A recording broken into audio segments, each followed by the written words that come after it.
jërëjëf Aïcha Thiam maa ngi lay nuyu du nuyu mbokk internet yëpp di nuyu ñu ma fekk ci plateau bi Babacar mu Serigne Koum Rose la Fleur ak madame Santé voilà comme ni nga ko waxee bii dugg nañ démb wala barki démb foofu sa Thiès donc Sénégal doon jouer 3e journée bu éliminatoire coupe du monde 2022 donc biñ fubalee rek kii di Gana Gueye moo njëkk a dugal yaakaar naa biñ fubalee 9 minutes rek ci la daal di taal kër gi moom nag Gana Gueye yaakaar naa bi mooy 6e fois muy dugal yéex na dugal équipe nationale malgré que li muy ñëw équipe nationale bëri na trop mais bii mooy 6e bi yoom donc moom moo ubbi lii di caax yi moo njëkk a dugal après kii di Sadio Mané topp ci après Famara Diédhiou moom tam dugal na nu mu tuddati Famara Diédhiou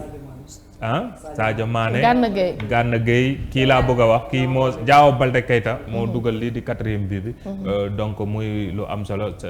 après loolu nag kii di Namibie revenir na au score donc muy déggal ma ne revenir na au score réduire na le score dugal benn but donc muy loo xam ne nag benn instant Sénégal nga dominé comme ni ñu ko waxee am na ay moment de fébrilité au niveau de la défense yoo xam ne mënoon nañoo jural loo xam ne nii lu cher la parce que am na surtout bi Cheikhou Kouyaté génne effectivement changement yi bi mu commencé donte premier mi-temps Namibie amoon na benn mooy bi erreur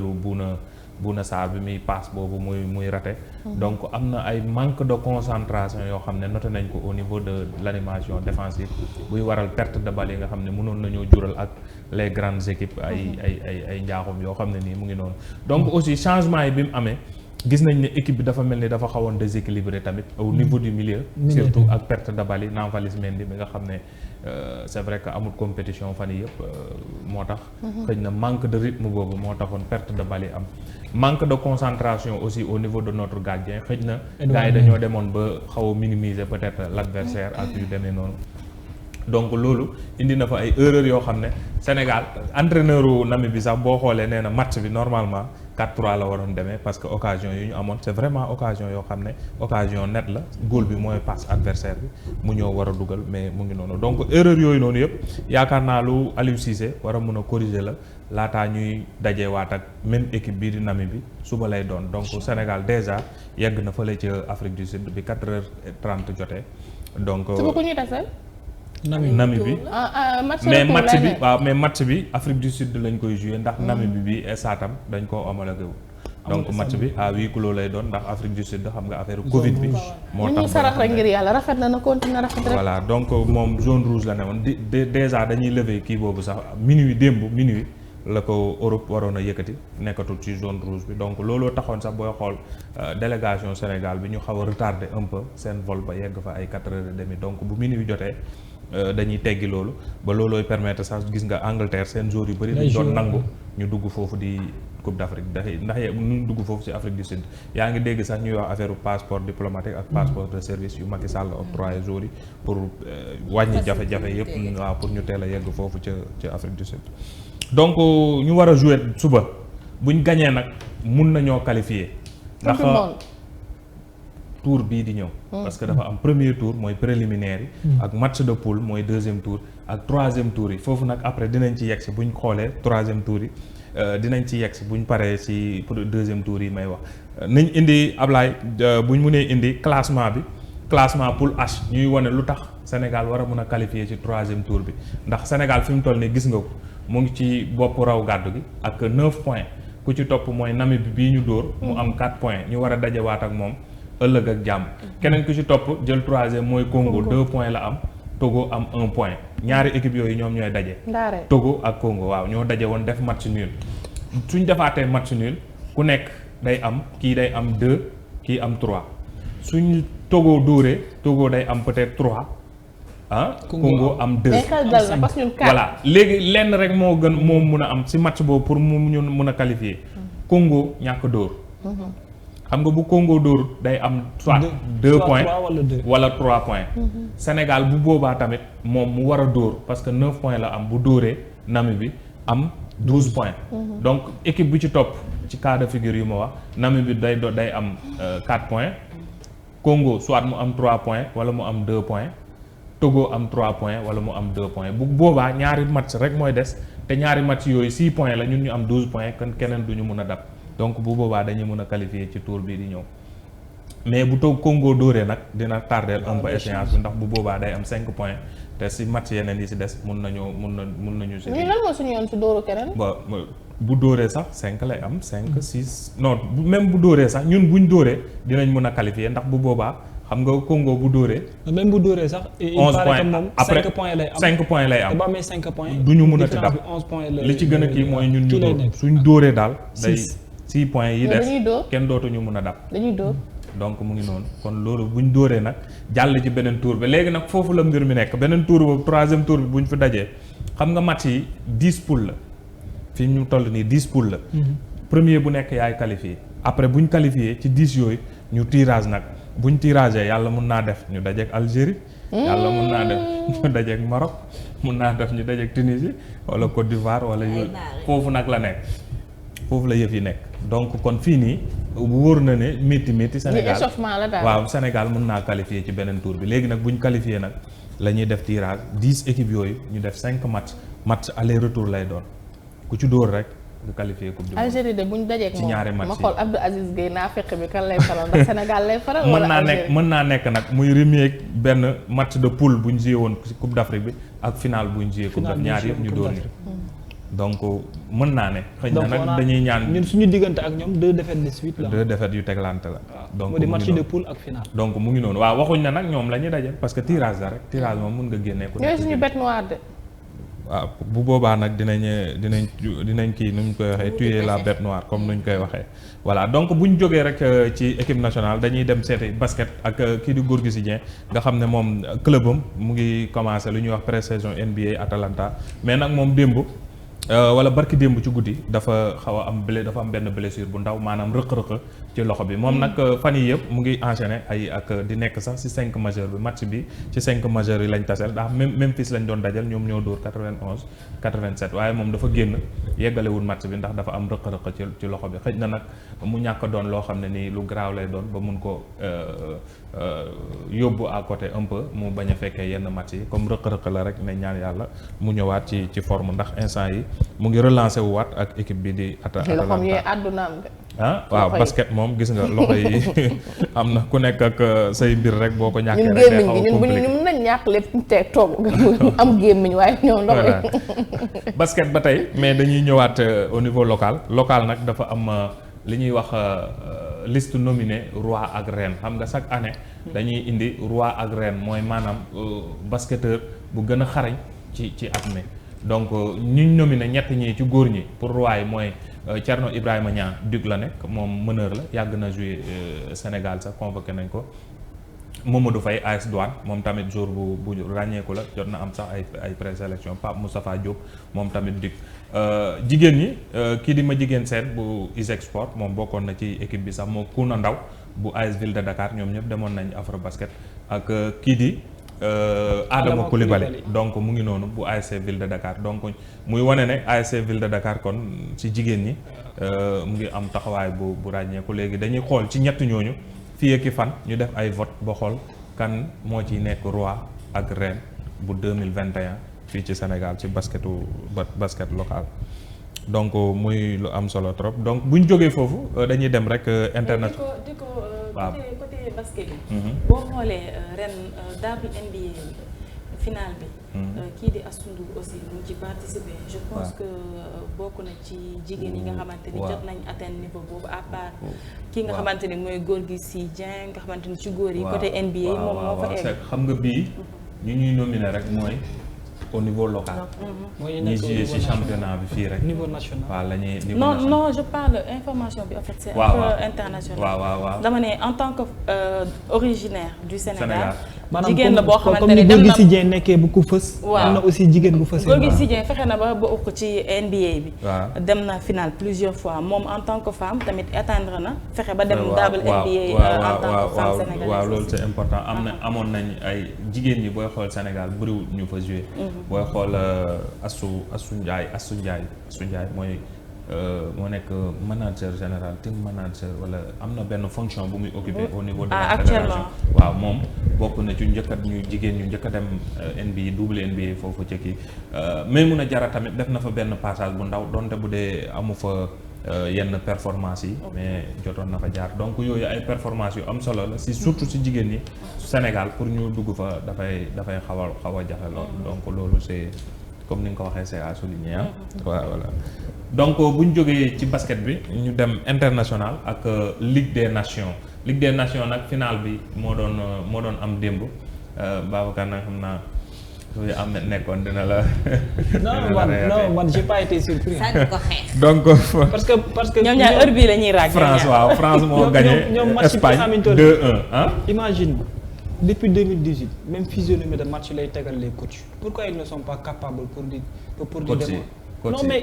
non mais France lan la. kon stratégie moo baax. non mais tamit ba tey gaa yaa ngi def mais mënuñoo def. quel que soit match bi nu mu mën a demee ak loo mën a joxe ci calcul de jeu France da lay mujjee gagné. c'est-à-dire gis nga lan mooy seen problème. coach yi mooy joué wala tam joueur yi ñooy. non maanaam coach yi ñoo war a mën a am coach si la bokk. coach moom jamono yi ñu toll football moderne fu mu toll. boo amul coach bu baax. doo def xam nga ni Belgique bon mënul weesu nga mën a benn équipe bu mel ni France lu ma toll ci 2-0 du bon. non loolu coach bu bon laa ko def. wala coach boo xamante ni. yow stratégiquement yow sa bopp taxaw est-ce que moom c'est le seul à avoir suivi les trucs là. loolu laa lay expliquer nii. kon fi mu toll nii moo tax ma ne la. loolu laa ko expliquer lan moo tax coach yëpp xam nga luy avant lan mooy problème bi wala lan mooy sax luy expliquer loolu ci France c'est-à-dire dafa nekk benn équipe boo xam ne fi mu toll nii xam na ne stratégie am lii mais mu am joueur yoo xam ne stratégie boobu par A ou par B. loo ko bañ dinañ ko réaliser. loolu ci dara donc kon joueurs yi ñoo fa nekk joueurs yi période bii nii ñu nekk France moo nekk équipe boo xam ne des fois dina am surprise ñu éliminer ko surtout comme ni ko Ahmed di waaye ay équipe yu ndaw souvent sax xam naa xeebaate. man na dama jàpp ne benn côté bokk na ci maanaam gabarit bi seen joueurs yi di am. parfois da ciy nekk loo xam ne da ciy joué la parce que bu dee ci milieu terrain bi la kon ni muy nekkee ci défense bi attaque bi yëpp gabarit bi ñu xool Kylian Mbappé disparaître presque 80 minutes. mais voilà bu feeñee nag la lay rey. 80 minutes c'est ça loolu mooy problème bi heure bu feeñee c'est-à-dire talent joueur bu mag loolu mooy problème am. day réer voilà nga éclipsé wu pendant nu mu tuddati 20-30 minutes. nga fàtte ko. Espagne dëgg xaw a minimiser ses capacités. bés bu fëlee da lay rey. léegi moom ce qu'ils vont faire mooy ñoom ils vont défendre say velléité offensive ñoom dañuy contrer fexe ba doo leen dugal mais bés bu rëccee di dominer ba fekk la fa day dugal. Espagne donc démb Babacar xam naa balaa ñoo ñëwaat démb noonu la demee ak ki toll nii ki mel ni Karim Benzema gis nga bi ñuy kii il n'a pas besoin de nu mu tuddati ay bal yu bëri wala ay écart bu bëri pour marquer donc Benzema démb am na ko à la 60e minute ubbi score bi donc gis nga ci action bii boo xam ne muy bii bu vraiment bu enflammé un peu stade bi yëpp ndax enroulé bu rafet la fa dugal donc moom soxlawut écart bu bëri bi mun na nekk ci espace réduit laal 3-4 fois ballon bi ci biir ay joueurs yu bëri tourné def différence démb def na ko Mbappé mi ngay wax moom tamit xam nga dañoo am avantage kii il n'a pas besoin de nu mu tuddati espace bu bëri ak beaucoup de ballon pour dugal léegi nag à côté puis oublie Mbappé parce que c'est un jeune boo xam ne ñëpp a ngi koy kii on va essayer de le museler quelque part mu taxaw xaw a nangu mel ni lu nangu loolu mais quelque part rek benn instant rek mu am rëcc bu mu rëcc rek bu la rëccee rek comme démb et puis tamit xaw ma ndax nit ñaa ngi teg sa baay mu jeex na mais le football lakk jaay par may la bi ñoom trio bi ñu amoon ci kanam c'est-à-dire que démb quoi que l'on puisse dire nag Didier Deschamps dafa osé trop mais trio bi ñu amoon ci kanam ay ñoom Griezmann nga am benn Giroud am benn Kylian Mbappé léegi duo bi nag moo commencé di am benn toolaay bu kenn xam tu fais des déggante dëgg la waaye choix des fois risque la rek da ngay jël sa risque soo réussir ñu ne il a fait un très beau coaching mais boo ratee ñu ne xamul dara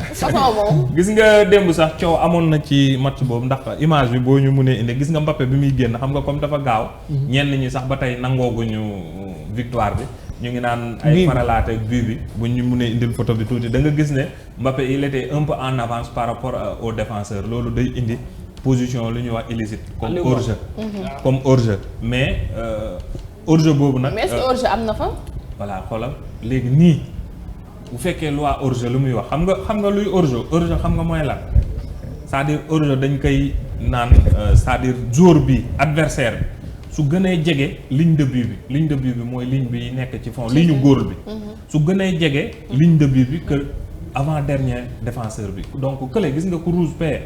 moom mooy avant dernier défenseur bi parce que daw bu baax moom waaw non déglul baax la parce que day ligné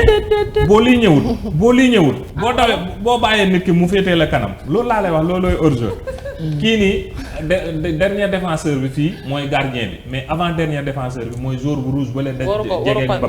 waroo koo jiitu boo ko jiitu créé xamul dara yow bu la bàyyi sa adversaire ñëw di lay jiitu yow nga daw topp non bu discuter awala jàll wax la stratégie la comme dañ ne kii bu la jiitoo hors-jeu la yow bu la naree jiitu da ngay def nii bàyyi ko mu jiitu la bu demee arbitre hors-jeu léegi nag fii noonu lañ def mais le problème mooy gis nga joueur bële bi mu passé bal bi défenseur bi dafa laal bal bi muy lu ñuy wax passe adverse léegi passe adverse boobu nag moo dissimuler moo éliminer hors-jeu bu fa nekkoon moom moo koy effacer léegi nag problème bi foofu lay poser de passe bi dañ naan bu la passé bal bi de manière délibérée léegi nag de manière délibérée boobu si la interprétation yi nag ndax fii c'était de manière délibérée. léegi yéen waa Sénégal ngeen teg ca non waaw non li mooy supporteru Espagne yi la ñoom ñooy wax ne hors-jeu mais pour expliquer un peu rek ne. maanaam hors-jeu daal amul. hors-jeu bi leer na te victoire bi leer na. départ du ballon hors-jeu amoon na mais défenseur bi moo effacé hors-jeu bi. parce que dafa mais man su ma la déggee bu baax maanaam moom coéquipier bi su ko neexee mu gis ni kii jiitu na hors-jeu dafa nar a am donc mu def exprès. passe bal bi waaw kooku bu muusadee boo def passe bi moom ba laal ko. waaw rek moom day. amuñu xel moo tax mu laal bal bi nañu yeggali. léegi nag moom adversaire am xam nga lu mu doon war a def xaar tuuti ba jour bi génnaat ci kii bi mu soog koo jox bal. yàlla bés bu la waree may ndam. loo def da lay may ndam. bés boo waree daanu tuune ngay nekk. nañ yeggali. donc ñu jeexal rek ak ballon d'or la ñuy jeexalee ballon d'or bi nga xam ne joxe nañ liste 30 nominés yi ballon d'or moom mooy récompenser jour bu gën a xarañ fële ca Europe. donc joxe nañ. fanweer fanweeru jour mooy 30 jours yi nga xam ne moom lañ nominé waaye nag ñun lu ñu ci xaw a kii tuuti mooy joueur sénégalais yi kii di Sadio Mané wala Edouard Mendy mi nga xam ne dañ ko doon xaarandi trop bokkuñ ci liste boobu donc liste bi ñaari africain moo ci nekk muy kii di Salah ak Riyad Mahrez donc lu tax Mané boolewuñ ko ci bon Mané sax mun nañoo comprendre mais kii di Edouard Mendy nga xam ne mooy meilleur gardien d'Europe ñu nominé le meilleur gardien d'Europe après ñu ñëw jël Donnarumma certainement parce que Italie mu nekkoon gardien waaw parce que Italie xëy na moo jël coupe d'Europe bi moo tax xëy na ñu jox ko mais alors que kay aussi jël na Ligue des champions tey joué benn coupe waroon nañoo au moins di intégrer ci critères yi peut-être coupe d'Afrique bi wala affaire yu demee noonu mais man dama ko jéppi dama ko mujjee fan pourquoi ma mujjee koo fan àdduna looy def rek fexeel yow nga fës ci en fait lii nen ne ko ba doon wax même booy dawal mbege fexeel bokk ci pays yi dama ko jéppi woon de Salah il est égoïste je l'aime pas je l'aimais pas du coup mais léegi je l'aime bien parce que ko bëgg ndam man dama gis ne carrément c'est très absurde même que Edouard Mendy ñëw nekk meilleur gardien d'Europe après ñu koy écarté pour liste 30 nominés pour Ballon d'Or. Par contre am ñeneen ñoo xamante ne daanaka peut-être dugg nañ ci mën nañ ci remettre en question. waaw mais beneen côté bi mooy une très grande félicitation Premier League parce qu'ils ont presque plus de 12 jours yoo xamante ni ñu ngi bokk ci 30 nominés yi muy gën a configurer gën a dëggalaat bu baax a baax que ni moo nekk meilleur championnat du monde. parce qu'ils ont plus de 12 jours yoo xam ne ñu ngi ci Liverpool parce que boo xoolee seen Big Six bi yëpp presque. kenn ku ci nekk ku ne am nga benn représentant minimum ci li nga xamante moom moo nekk boobu compétition nga xool Ligue des champions yi donc Chelsea aussi ça se comprend parce que moo nekk champion d'Europe mais Chelsea ni muy nekkee champion d'Europe seen gardien ñëw nekk meilleur gardien d'Europe après ñu koy écarter ci liste les 30 nominés pour Ballon d'Or. non moom laa lay wax c'est-à-dire très contradictoire critères yi c'est à revoir seen critères yi ñoo xaw a critères de choix li ko li nga fi indiwoon wala waaw lii laa fi indiwoon am na leneen ñoo jax na man kon ñu tekki daal entraînement day saf day en tout cas daal defatu Sénégal leneen sport moom day